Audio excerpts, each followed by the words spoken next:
फूल वाले भगवान की जय। वो हमारे खास भगवान है। इष्ट देव भगवान के परम प्रिय आत्मा, आज आप सब लोग यहाँ पे आए, इकट्ठे हुए, क्योंकि आपके लाडले का जन्मदिन है। तो आप सबको इस छोटे से नन्हे मुन्ने के जन्मदिन की बहुत बहुत बहुत बहुत बधाई हो प्यारे।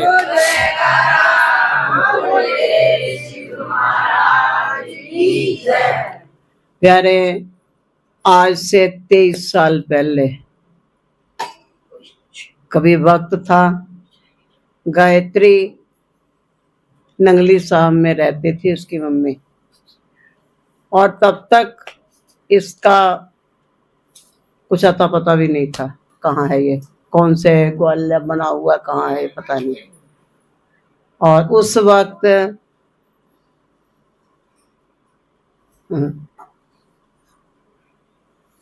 इसको कहीं कन्हैया ने कहा, ये बैठा हुआ है, कि तुम्हारे किस्मत में औलाद का सुख नहीं है क्योंकि औलाद नहीं होगी।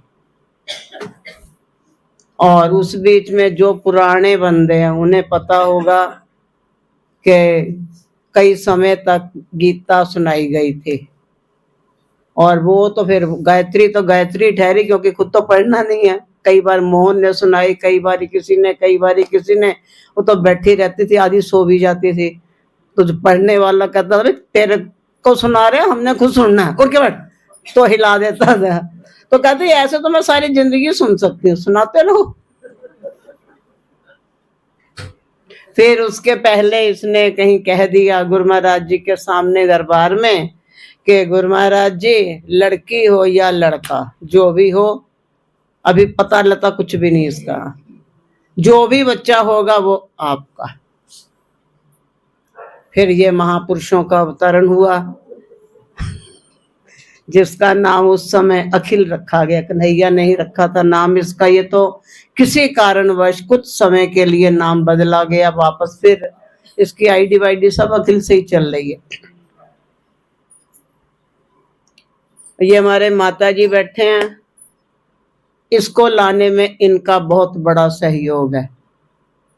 हर जगह पैसा ही सब कुछ नहीं होता, तब तो इनके पास ये अकेले ही थे, ये और इसकी छोटी बुआ वर्षा कुंवारी थी, बस वही थे। पंकज भी छोटा ही था, नीरज भी छोटा ही था, सब छोटे छोटे थे। तो इसके गायत्री का 8वां महीना शुरू होने से 2-4 दिन पहले हम माता के पास छोड़ के आए थे। बेशक पैसे ऐसे दिए, कुछ भी किया, लेकिन तन की जो सेवा होती है वो धन की सेवा से बहुत महान होती है। आज उन्होंने उस जगह में इसके डिलीवरी रूम में इन्होंने रसोई बना रखी है, कभी तो वो इसका डिलीवरी रूम था, और उसके पहले वो मेरा साधना रूम भी था। और फिर अब इन्होंने उसमें किचन विचन बना दी। माता ने बहुत सेवा की, मतलब 8वां शुरू होने से पहले छोड़ा गया, और ये बाबूजी 1.25 महीने के हो गए थे उसके बाद हम लेके आए। तो मतलब 2-2.5 महीने बीच में जितना भी गैप रहा, तो मम्मी ने ये सबसे पहला ये माता का पोता, जिन्होंने माता को दादी बनने का सौभाग्य दिया, तो आना ही था। माता का वो दादी भी आई है, और साथ में छोटी सी बहन भी आई है, और फूफा भी आए। वो है कहाँ? अबे रात को नहीं उठेगा। बच्चे सब लोग प्यार करते हैं एक बात पे, अगर हम लोग अपने अपने घरों, आप लोग होते ही हो अपने घर में, अपने बच्चे का, अपने पोते का, पोती का, बेटे का जन्मदिन मनाते हो, सीमित से लोग होते हो, है ना, और सब लोग मिलके अपना केक काट लिया और सब कर लिया। अभी परसों नरसों इनके जन्मदिन पे पहुंचे हुए थे, तो लकी बोला कमाल है, हमारे यहाँ वहां पे अगर रेस्टोरेंट में भी ले जाएंगे तो हम गिनती के 4 लोग। यहाँ बढ़िया तुम्हारा फ्री फंड में जन्मदिन भी हो गया, कुछ अता पता ही नहीं चला, जन्मदिन भी हो गया, खुशियां भी हो गई। वो कहता कहता चला गया, जाके लेटा, क्या हुआ उसका पता नहीं। सुनैना भी तो क्यों क्योंकि हम मालिक के हो गए। मालिक, एक मालिक के होने के बाद अब वो इसके छोटे बेटे का भी होता है ना, जन्म दिन वो बेचारा अपने दोस्त यारों को बुला के कर करा लेता है जो भी है, लेकिन आप सब लोग आए हो उस बच्चे को आशीर्वाद देने के लिए, क्योंकि आप सब गुरु महाराज जी के बंदे हो, क्योंकि आप सब बड़े हो, तो आप लोगों का फर्ज है बच्चे को आशीर्वाद दो। और बच्चे ने गुरु महाराज जी से भी यही बात कही कि मांगा है मैंने शाम से वरदान एक ही, कि तेरी कृपा बनी रहे हमेशा जब तक जिंदगी। ये एक दो दिन की बात नहीं कही उस बच्चे ने, उसने ये बात कही कि मालिक जब तक भी श्वास है, जब तक भी मेरा ये शरीर चलता रहे, तब तक हमारे पे आप अपनी कृपा बना करके रखना। एक बात याद आ गई कृपा पे, ईश्वर चंद्र विद्यासागर जी और एक उनका दोस्त था। शुरू शुरू की बात,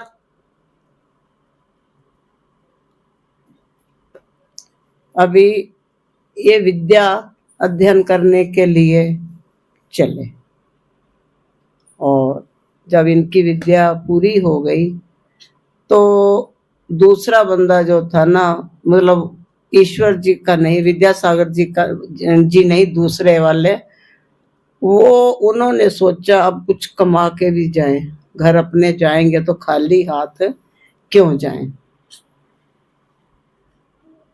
तो उन्होंने अपनी अपनी तरफ से नौकरी ढूंढी कि कहीं तो थोड़ी बहुत मिल जाएगी हमको। तो विद्यासागर जी को एक मंत्री के यहाँ नौकरी मिल गई। मंत्री, राजा का मंत्री था और ये मंत्री के यहाँ काम करते थे, और उसको एक सेठ के यहाँ मिल गई, उसकी तनख्वाह भी बढ़िया थी, चल रहा था मामला। करते करते प्यारे वक्त बीता, कई साल बीत गए, इन लोगों ने, उसने काफी धन भी इकट्ठा कर लिया, और ये विद्यासागर जी के पास ज्यादा नहीं हो पाया, क्योंकि मंत्री जी जो थे वो सिर्फ उनको महीने के 2 रुपए देते थे, और वो भी कभी देते थे कभी नहीं भी देते थे। एक दिन साथी ने कहा, विद्यासागर मैं तो घर जा रहा हूं, तूने भी चलना हो तो चल। विद्यासागर जी को लगा कि अभी तो मेरे पास कुछ है भी नहीं, से खाली हाथ जो घर जाऊंगा, क्या लेके जाऊंगा। तो उसने कहा कि ठीक है, मैं ना अपने मालिक से बात करता हूँ, वो अगर मुझे कुछ दे देंगे तो तुम ले जाना। उसने कहा ठीक है। अब वो अपने घर से जो वहां से उसको जो भी मिला मिलाया वो लेकर के चला, और इधर फिर इनके पास आए विद्यासागर जी के पास, तो पूछा गया भाई क्या भेजने को कह रहे हो। तो उन्होंने पूछा उनसे, मंत्री जी से, कि मेरा दोस्त जो है घर जा रहा है, अगर मुझे कुछ मिल जाता तो मैं उसके हाथ घर पे बच्चों के लिए भेज देता, परिवार के लिए। अब तक उनकी खुद की शादी नहीं हुई थी, माता पिता थे और भाई बहन थे। तो मंत्री जी ने कहा हाँ हाँ क्यों नहीं, बिल्कुल भेजो बेटा। तो मंत्री जी ने उनको जो है 1.5 रुपया दे दिया, 2 भी पूरे नहीं दिए। कहते अभी तो बेटा मेरे पास यही है, तो ये तो 1.5 रुपया ले जा, तो यही भिजवा दियो। अब वो विद्यासागर जी को वो 1.5 रुपया देते भी शर्म आ रही थी, पर और कोई रास्ता भी नहीं था, तो उन्होंने कहा भाई ये मेरी तरफ से उनको दे देना।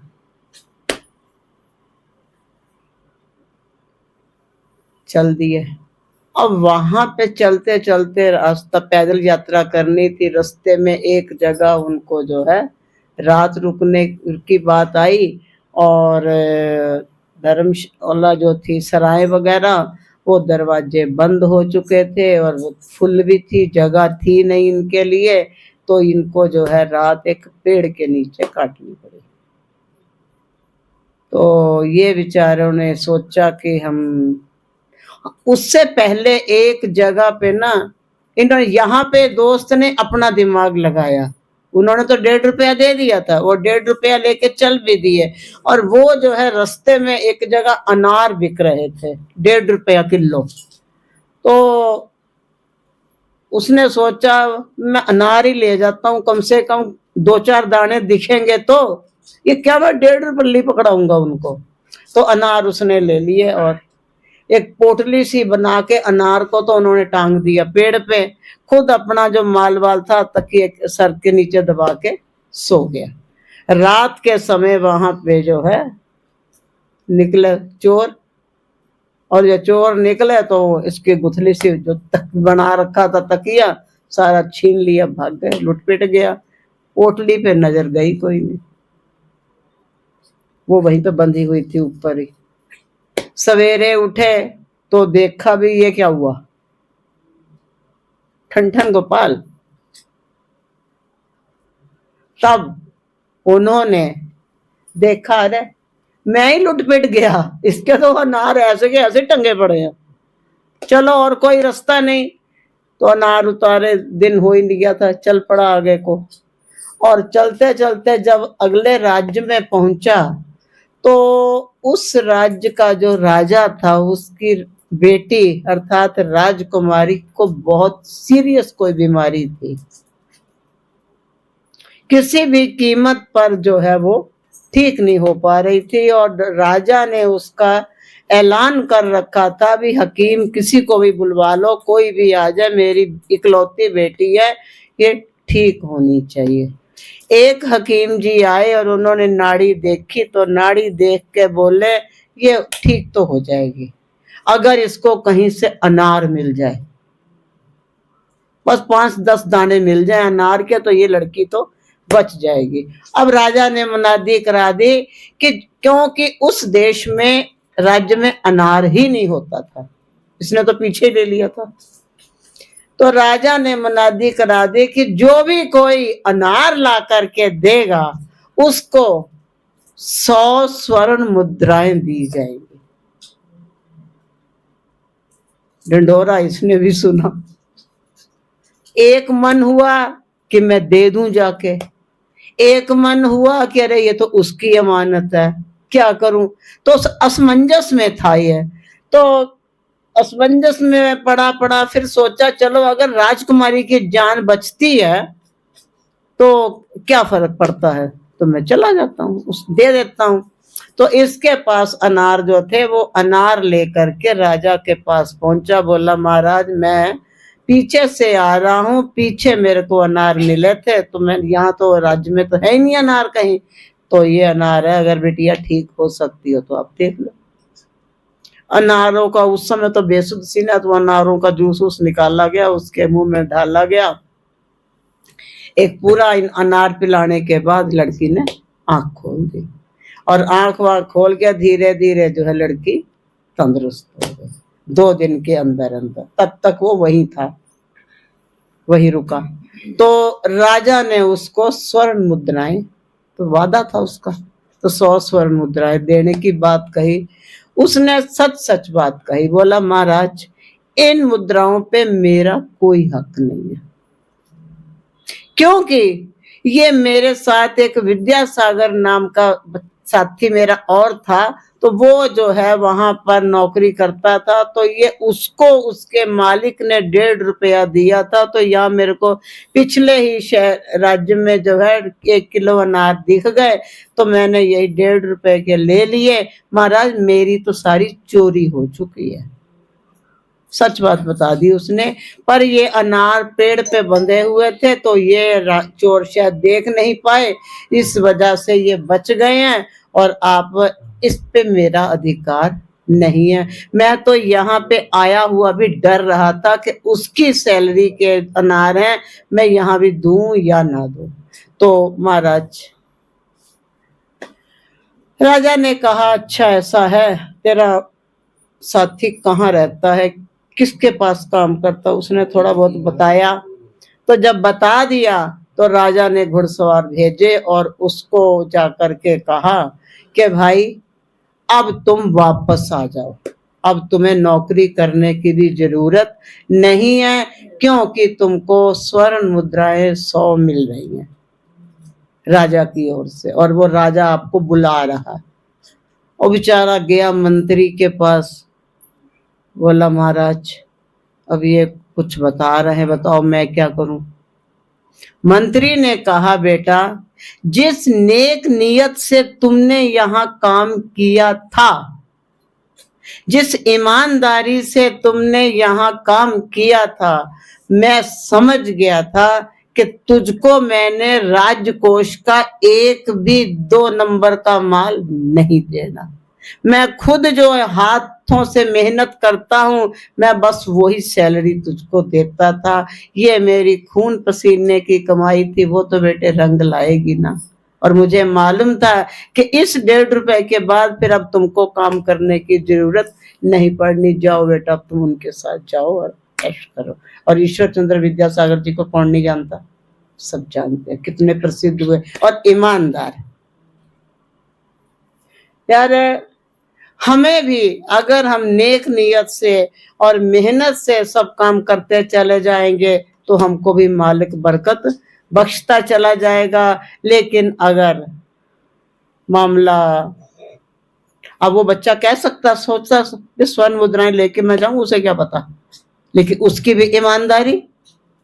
तो राजा ने 100 स्वर्ण मुद्राएं उसको दी, तो विद्यासागर जी ने कहा नहीं महाराज, 50 इसके हैं, क्योंकि अगर ये ना बताता तो मुझे तो कुछ भी ना पता चलता ना। इसकी ईमानदारी पे 50 इसकी भी बनती है। ये तो कह सकता था मैं सारा लुटपिट गया हूं, मैं तो लेके जा रहा था, अनार तो मैंने ही खरीदे थे, ये था वो था। लेकिन क्योंकि ये भी ईमानदारी से चला, राजा उन दोनों की बातों से जो खुश हुआ, राजा ने उनको 100 मुद्राएं और दी। प्यारे, हमारे अंदर हम कर्म तो करते हैं भय से, डर से। अरे हम कर तो रहे, पता नहीं ठीक होगा कि नहीं हो रहा, ये हमने ऐसा करना है, पता नहीं होगा कि नहीं होगा, ये हम पढ़ाई तो कर रहे हैं, पता नहीं पास होंगे कि नहीं होंगे, अच्छा हम ये ऐसा करते हैं, पता नहीं। ये जो हम डर से काम करते हैं ना, तो वो उसमें हम 90% असफल हो जाते हैं।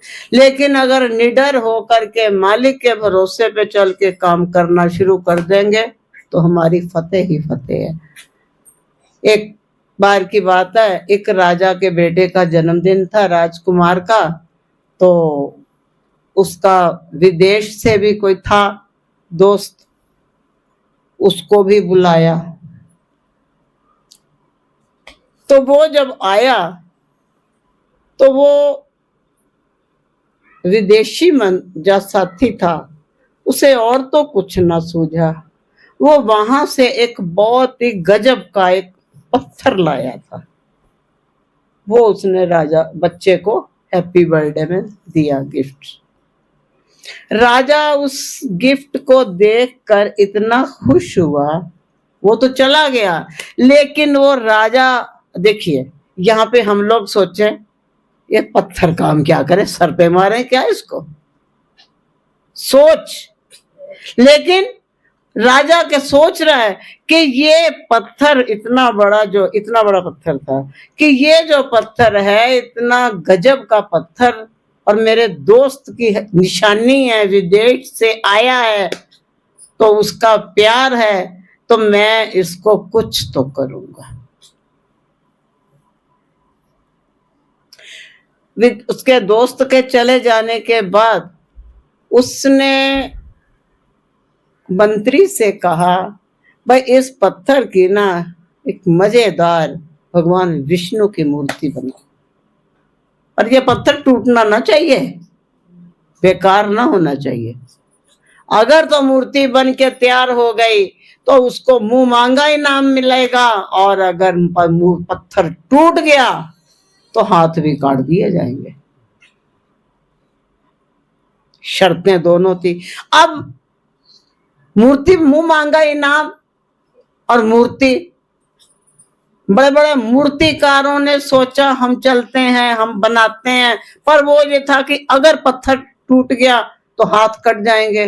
अब इस डर से सारे बड़े बड़े मूर्तिकार हिम्मत नहीं जुटा पा रहे थे। एक मूर्तिकार ने निर्भय होकर के कहा, अरे लाओ इधर मैं बनाता हूं। मंत्री ने कहा, सोच ले, अगर ये पत्थर टूटा बेटा हाथ कटेंगे। कहते वो बात देखी जाएगी, कर जाएंगे ना, देखा जाएगा, वो बात की बात है। उसने फटाफट उस पत्थर पे पहले तो भगवान विष्णु की मूर्ति का वो बनाया, चित्र सा वो स्केच किया उसको, और करके उसने जो है धीरे धीरे धीरे धीरे किया, लेकिन पत्थर टूट नहीं रहा था। उसने कहा ठीक। उसने धीरे धीरे मारते मारते मारते बाद में जोर से मारा, तो क्योंकि धीरे धीरे मारते मारते मारते मारते वो चिटक तो गया ही था। जो जोर से मारा तो वो मूर्ति निकल के बाहर आ गई, वो खराब होना था, हो गया। और मूर्ति गजब की बनी, बाकी उसमें रंग रोगन और कर दिया, बोला लो महाराज। अब ये बताइए, और सारे मूर्तिकार फेल हो रहे थे और ये क्यों सफल हो गया है?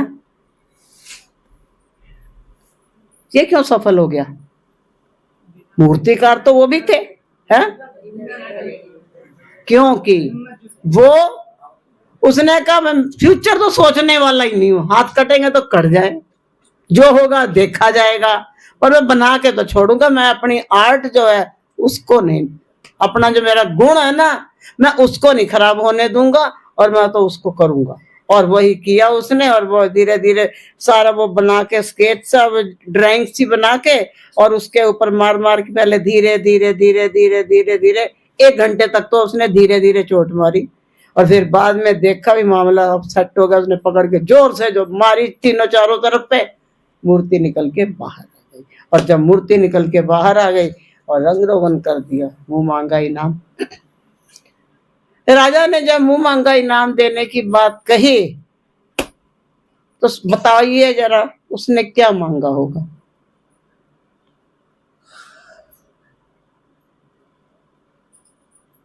नाम ही मांग गया उसने, भगवान का नाम ही मांग गया, और क्या मांग गया? राजा ने केड़ा नाम देना सी? राजा मूर्ति को लड़ी, राजा से मुंह मांगा इनाम लेना था। तो क्या इनाम मांगा होगा उसने?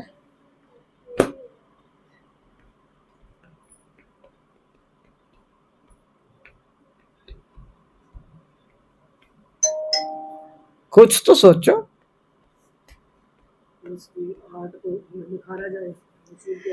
राजा बच्चे ने, उस मूर्तिकार ने कहा, महाराज आप अपनी मर्जी से मुझे जो मर्जी दे दीजिए, मैं कुछ नहीं मांग रहा, लेकिन अगर मुंह मांगी बात मांगने की आती है तो मेरी आपसे बेनती है कि कभी भी किसी मूर्तिकार को या कभी भी किसी के लिए ऐसी शर्त मत रखना कि दूसरे बंदे को अपने आर्ट को दबाना पड़ जाए।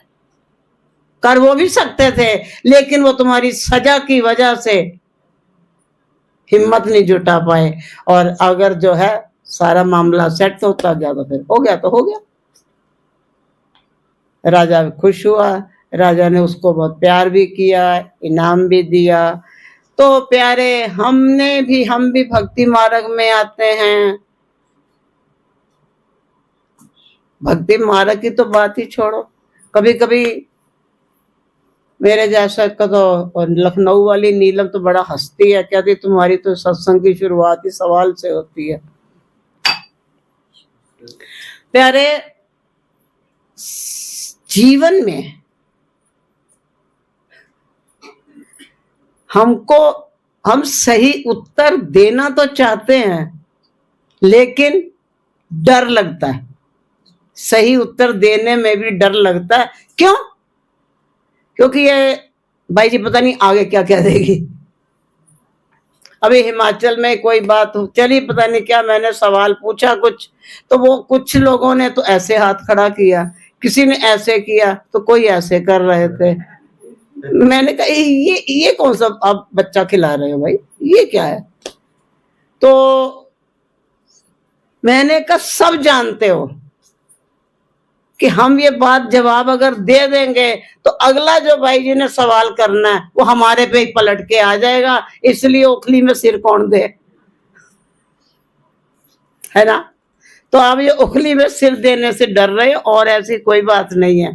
तो निडर हो करके करो सेवा, पूजा, कर्म, ऐसा हो जाएगा, खराब हो जाएगा। अब वो ये बच्चा बैठा है, अगर जो है ये स्कूल ही ना जाए, कहे जी ना मैं नहीं पढ़ूंगा, मैं नहीं पढ़ूंगा, मैं नहीं पढ़ूंगा, मैं नहीं पढ़ूंगा, मैं नहीं, तो सफल होगा? मुझे डर लगता है मैडम मारेगी, मैं फेल हो जाऊंगा। अगर ये पहले से ही सोच बैठे तो फिर ये सफलता प्राप्त कर पाएगा? नहीं ना। तो ये सवाल जवाब आप पे भी लागू होता है।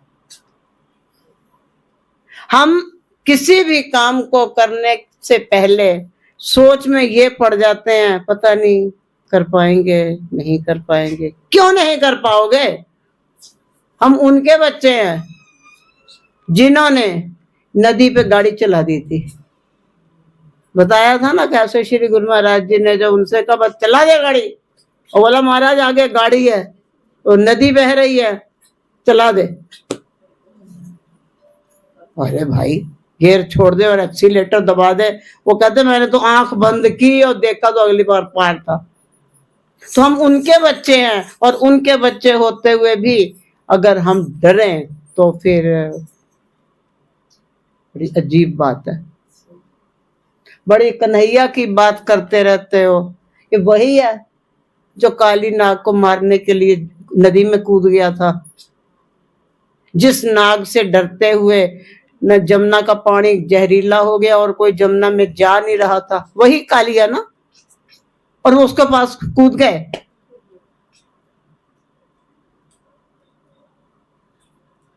बस जय जयकार ही बुला सकते हैं भाई तुम्हारी हम, और तुम कुछ कर नहीं सकते, है ना? प्यारे, जीवन को कर्मशील बनाओ, उसी पेंटर की तरह, उसी मूर्तिकार की तरह।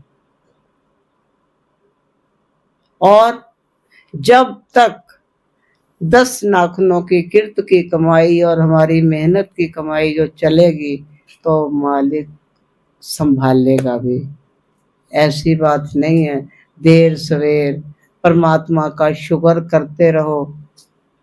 ये बैठा है मोहन, इसको देख के याद आ गई, इसकी मम्मी को देखा। कई स्वामी जी ने सत्संग में कहा होगा कि सवेरे ना दिन निकलने से पहले नहा लेना चाहिए, और जो सुबह सुबह नहा लेते हैं उन्होंने तो सोना दान कर दिया। बस माता हमारी ने ये बात पक्की बांध ली। स्वामी जी भी निकल लिए, सब हो गया। माता इस उम्र में भी अपना नहाने का टेंडर पक्का। बल्कि एक बार जो है उन्हें पोती ने, बड़ी वाली ने, छोटी वाली विशाखा ने ना वो अलार्म जो लगाया तो 4 बजे की जगह पे 3 बजे का लगा दिया, कि पता नहीं 2 बजे का लगा दिया। अलार्म जो लगा तो माता उठ गई, 2 बजे नहा के बैठ गई। और कोई होता तो गुस्सा करता, उससे विशाखा पे नाराज होता, कह रहे ये तुमने क्या किया, आज तो मैं 2 बजे नहा लिया और ये है वो है फलाना ढिमाका। बोली आज तो मैंने डबल पुण्य मिल जाएगा, आज तो मेरे को और जल्दी नहा लिया तो आज तो मुझे डबल पुण्य मिल जाएगा। क्योंकि स्वामी जी ने कहा था कि जो दिन निकलने से पहले नहा लेते हैं उनको सोना दान करने वाला पुण्य मिलता है। यार एक वचन को ही मान लिया, और जरा सी भी घर की कंडीशन कैसी है ये तो मुझसे ज्यादा कौन जानता है।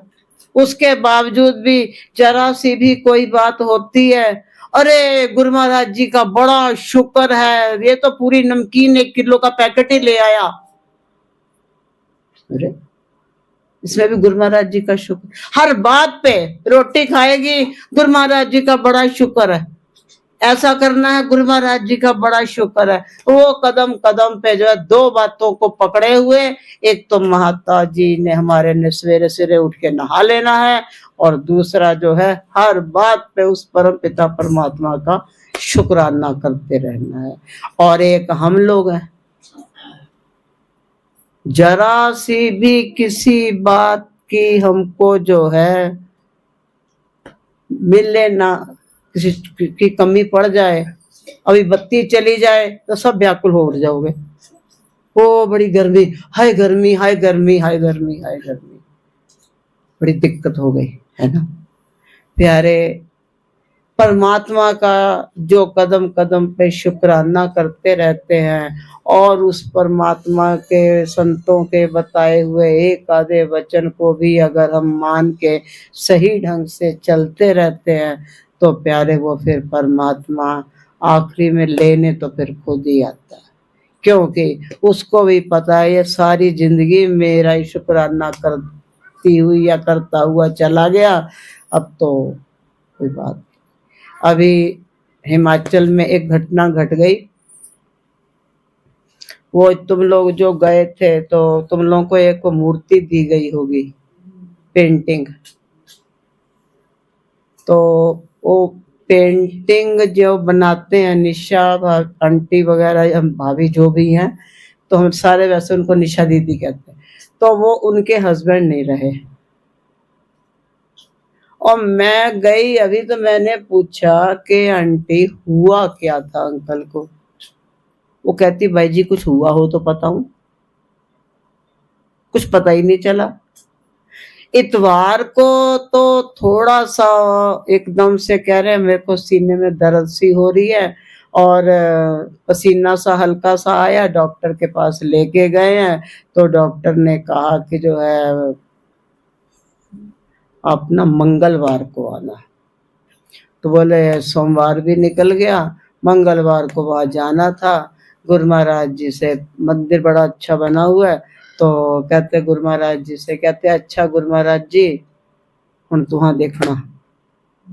और तुहां क्या देखना, असी पहुंच ही नहीं पाए, अगे गड्डी च ही नहीं गए।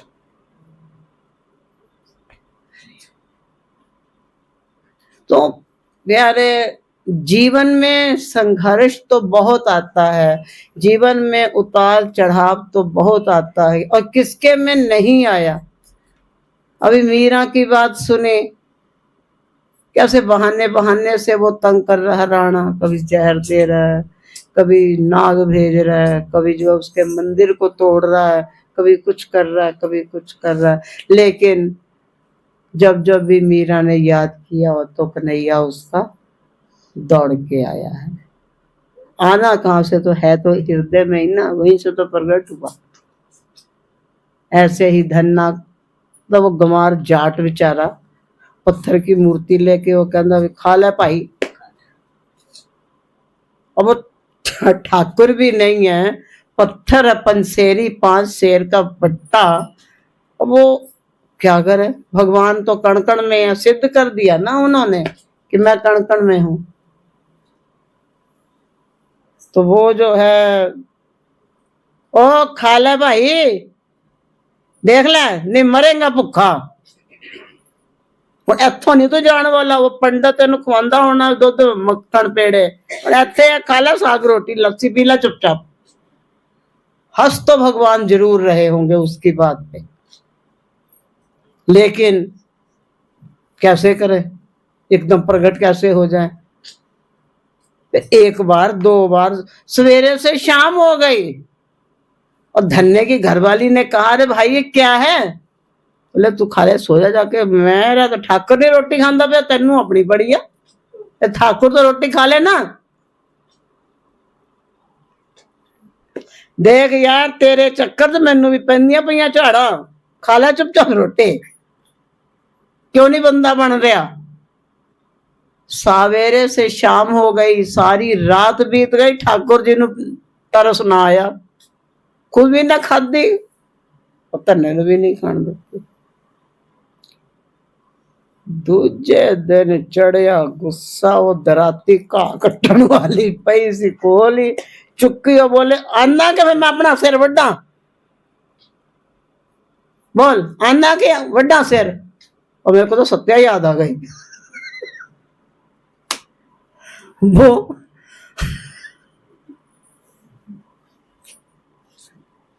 एक बार बस बात थोड़ी लंबी हो जाएगी। एक बार ऐसे किसी बात पे खिजा गई और वहां पे जो है किसी वो मेडिकल स्टोर में तो कहाँ पे नर्सिंग होम में काम करती थी, वहां से नींद की गोलियां ले गई और 10-20 इकट्ठी। और घर पे जा करके उसने जो है एक, और वर्षा तो बड़ी नकल करे, ओ पानी दे ओ 20-25 गोलियां इकट्ठी फक गई। और मेरे को बाद में पता चला तो गुप्तानी के घर छोड़ के गए थे, माता बोली तेरे मत्थे पड़ेगी तो जा देख के आ। मैंने कहा मेरे को तो उसका घर भी नहीं पता, वो खुद ही लेके जाती है। तो पता नहीं मेरे साथ कौन गया था। तो हम फिर वहां पे गए तो तबीयत खराब, मैंने होया कि वो तो बोली नहीं, वर्षा नकल कर करके बताए। कहनी दीदी क्या बात हो गई? कहनी मम्मी है कह रही है कि जब गार्गी नहीं बोलना तो फिर मैं की करना। उनकी हो रहा जे गार्गी नहीं बोलना तो मैं जी के की करना, पत्ता फाड़े आऊ और पानी दे पानी। अभी 25 गोलियां फक गई। मैं कहा तू पकड़िया नहीं और मरी मराई तो नहीं है, वो काम दूजा उल्टा हो गया 2-3 महीने वास्ते। तो मैंने तो फिर बनाया भजन, और दर्शन देने हैं तो दे, नहीं तो खाऊं गोलियां। ऐसा ही वो धन्ना भगत कि भाई तू आना के बहना वड्डा सिर अपना। अभी वहां हिमाचल में मैं डायरी देख रही तो वही भजन सामने आ गया। गौरांग बैठा मेरे पास, तो मैं दर्शन देने हैं तो दे, नहीं तो खाऊं। तो यही है क्या है? मैंने ये ऐतिहासिक भजन है। फिर जैसे वो उसने देखा कि नहीं भगवान तो तरस ही नहीं आ रहा, लेके यहां तक आया तो मूर्ति में से उस पत्थर के उसमें से प्रकट हुए और निकले और ऐसे बच्चे की तरह बोले भाई भूख लगी बड़ी। बोले भूख दी ऐसी तैसी, 2 दिन तो मैनू भूखा मारता था, तो खांदा क्यों नहीं पिया? अब खा पी बैठे। कहता अच्छा वे धन्या मैं चलना। बोले चलना किथे? ਉਹ ਖੇਤਾਂ 'ਚ ਪੈਲੀ ਕਿਨੇ ਪਾਣੀ, बीज किने बोना और मक्की किने कटनी? चल उधर जाके मज्झां भी चरानियां ने, कम करना ऐदा नहीं करना। कई दिन बीत गए तो एक दिन त्रिलोचन पंडित जिसने वो दिया था पंसेरी का बाट, उसका उधर निकलना हुआ तो उसने सोचा जरा मिल ले धन्य से। तो धन्य के पास जो गए, बोले हाँ भाई धन्य कुछ पूजा वूजा करते हो? कैसी चल रही तेरी पूजा वूजा? ठाकर जी का भोग वोग लगाते हो? बोले तेरा ठाकर बड़ा डाडा, 3 दिन भूखिया मारे, तीजे दिन आके खाधी रोटी। पंडित बोला आके खाधी रोटी? बोले हाँ आगे बह जा मेरे नाल खाधी असी दोनों ने इको थाली च। ओ वेख मज्जा चरांदा पिया, ओ बांस नू जो डंडा जा चराण वास्ते हुंदा, और डंडा पकड़ के पैर टेढ़ा करके खड़ा ना, ओ देख खड़ा। अब त्रिलोचन को दर्शन नहीं हो रहे, कारण त्रिलोचन के अंतरात्मा में और धन्य की अंतरात्मा में बहुत फर्क था। वो विशुद्ध स्वच्छ बिल्कुल साफ, और वो कपट छल से भरा हुआ। और वो वहां पे उसको ले गया, बोले ये देख खड़ा, और वहां पहुंच के भी नहीं दर्शन हो रहे उसको। तब धन्य से उसने कहा कि भाई मुझे नहीं दर्शन हो रहे। तो कहाँ कह रहा है कि खड़ा है, ये देख तू ये खड़ा कर रहा है, मुझे क्यों नहीं दिख रहे? तब भगवान ने कहा धन्य ये बहुत कपटी है, इसने तो तुझे सही सालग्राम भी नहीं दिया, ये पंसेरी का बांट दे के बहला दिया था। तेरे तो ठाकुर भी हमने बना लिए पर वो ठाकुर थे नहीं, और ये बड़ा कपटी आदमी है। सब हम लोग होते तो कहते हैं अच्छी बात है मत दे, है ना, नहीं देना ठीक है, कपटी है तो छोड़। लेकिन धन्ना कह रहा है नहीं प्रभु, इसी की बदौलत ही तो तुम मुझे मिले हो। अगर ये मुझे अपने ठाकुर चाहे जो भी है ना देते, तब आप मेरे को मिलते नहीं ना। उस नाते तो ये मेरे गुरुजी हो गए। तो मेरी ये प्रार्थना, मेरे गुरुजी को दर्शन जरूर दे दो। तो उन्होंने आवरण हटाया और उसको दर्शन दिए। जिनके मन निर्मल होते हैं, जिनके अंतःकरण शुद्ध होते हैं, वहां पर परमात्मा स्वयं वास करता है और स्वयं ही अपनी कृपा और अपनी रहमत बरसाया करता है। प्यारे, आप सब यहाँ पे आए और श्री गुरु महाराज जी के पावन चरण कमलों में हाजिरी भी लगाई। इस चुन्नू मुन्नू को जो है आप सब ने आशीर्वाद भी दिया और हमारा भी गुरु महाराज जी से इसके लिए यही आशीर्वाद है कि मालिक इसको तंदुरुस्ती बख्शें, अपना प्यार बख्शें और अपना आशीर्वाद सदा सदा के लिए बना करके रखें और ये सबका लाडला ही बना रहे। हमारा तो बंदर ही रहेगा। बोलो जयकारा बोल।